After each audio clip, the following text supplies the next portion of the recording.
Inteligencia artificial. Seguro que es una palabra que no paramos de oír por todas partes, ¿verdad?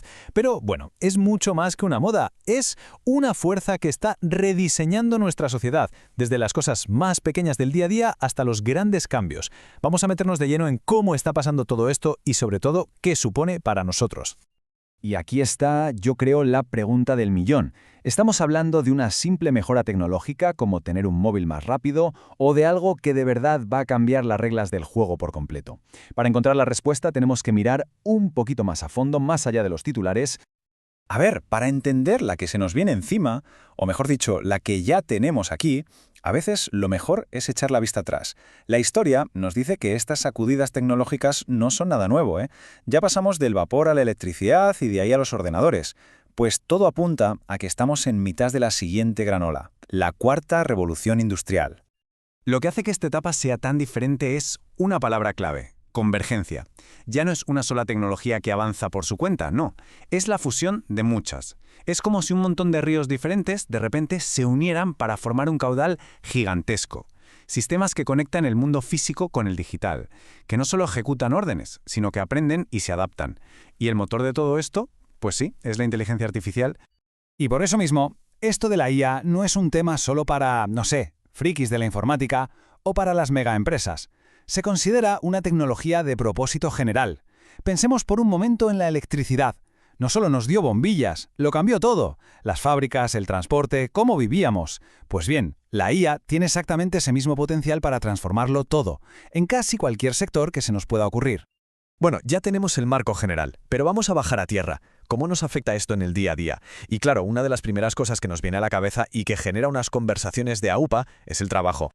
Aquí vemos perfectamente las dos caras de la moneda. Por un lado, claro, hay tareas que se están automatizando, sobre todo las más repetitivas. Pero, a la vez, fijaos, están naciendo profesiones que hace una década ni existían.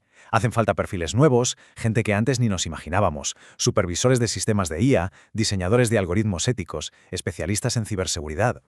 Y ojo, que no hablamos de un cambio pequeño. Un análisis de la OCDE ya estimaba que entre el 20 y el 40% de los trabajos actuales podrían automatizarse en gran parte. Atención, esto no quiere decir que vayan a desaparecer sin más. Significa que las tareas que hacemos se van a transformar de arriba a abajo. ¿Y entonces qué nos queda a nosotros? Pues justo lo que nos hace humanos. En un mundo que se automatiza, lo que no se puede programar se convierte en oro puro. La creatividad para resolver problemas nuevos, el pensamiento crítico, la empatía para tratar con la gente. Esas son las habilidades que de verdad van a marcar la diferencia. Pero claro, todo esto suena muy bien, ¿no? El problema es que la IA no es una entidad mágica que nace de la nada. La IA aprende, y aprende de nosotros. Y nosotros, bueno, no somos perfectos. Nuestro mundo tiene prejuicios, tiene desigualdades. Y aquí es donde la cosa se complica, y mucho. Hay un concepto que lo explica genial: tecnología sociotécnica. Suena a palabra, lo sé, pero la idea es simple. No se puede separar el código de la sociedad que lo crea. La tecnología es, en el fondo, un espejo de quiénes somos, con lo bueno y con lo malo. El algoritmo y la cultura están totalmente entrelazados. Y esto no es teoría, ¿eh? Tiene consecuencias muy reales. Fijaos en un estudio del MIT que hizo muchísimo ruido. Pusieron a prueba los sistemas de reconocimiento facial de varias de las grandes empresas tecnológicas, y lo que encontraron fue, como poco, preocupante. Los resultados son, bueno, para echarse a temblar. La diferencia en la tasa de error era abismal. Mientras que con los hombres de piel clara el sistema acertaba casi siempre, con las mujeres de piel oscura se equivocaba en más de 1 de cada 3 intentos. Repito, más de un 34%. Esto ya no es un fallito del sistema, esto es un fallo estructural. Y la raíz del problema casi siempre está en el mismo sitio, en los datos. Si entrenas a un sistema con datos que no son diversos, el resultado va a ser un sistema sesgado. Es la regla de oro de la informática: basura entra, basura sale. Al final, el algoritmo es solo el último paso. Las preguntas importantes vienen de antes. ¿Quién está en la sala cuando se diseñan estas cosas? ¿De dónde se sacan los datos para entrenarlas? ¿Qué puntos de vista, qué voces no se están escuchando en todo este proceso?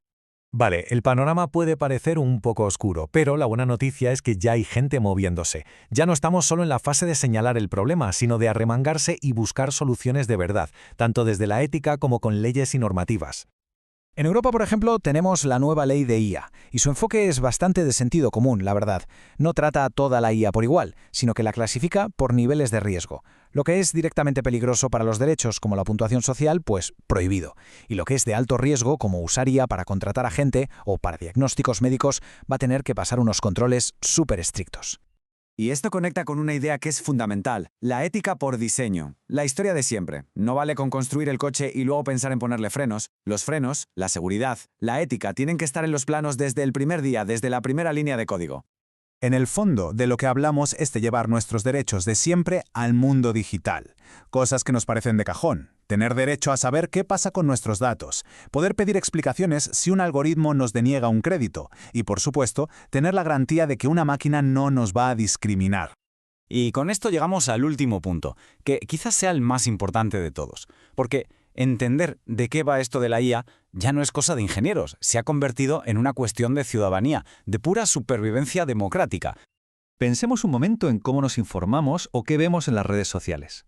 Esos algoritmos que parece que nos conocen tan bien, nos pueden acabar encerrando en una burbuja, donde solo oímos y vemos lo que ya pensamos.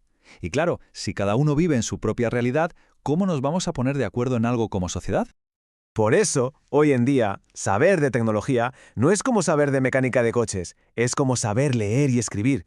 Se ha convertido en una herramienta básica para ser un ciudadano o una ciudadana con todas las letras en el siglo XXI. Necesitamos entender cómo funcionan estos sistemas para poder cuestionarlos. Y aquí está la clave de todo. Para que la IA realmente haga el bien, para que sea beneficiosa para todos y no solo para unos pocos, tenemos que abrir las ventanas. La conversación sobre su futuro no puede ser cosa de 4 en un despacho. Tienen que entrar todas las voces, sobre todo esas que, históricamente, nunca se han escuchado. Así que al final volvemos al principio. La IA no es una ola que viene a arrollarnos sin que podamos hacer nada. No, es como arcilla que tenemos en las manos ahora mismo, y va a tomar la forma de los valores que decidamos imprimirle. Así que la gran pregunta no es qué va a hacer la tecnología, sino qué tipo de sociedad queremos construir con ella.